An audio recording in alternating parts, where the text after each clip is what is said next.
السلام علیکم ورحمة الله وبرکاته. اللهم صل علی سیدنا محمد وعلى آل سیدنا محمد وبارک وسلم.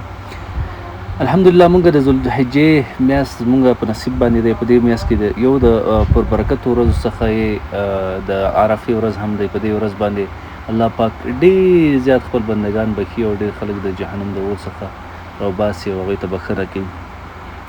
په دې ورځ کې روزه نیول د مستحب عمل د هغه چا لپاره چې هغه د عرفات د عرفې په غونډۍ باندې یعنې د عرفې په ورځ کې عمل د حج په مراسمو کې نه وي. دا دته روزه نیول چې د مستحب عمل د په دې دا عمل یو د نیکو اعمالو څخه دی چې د سره د راتلونکي کال او د مخکینی کال ګناهونه عفو کېږي ورسره.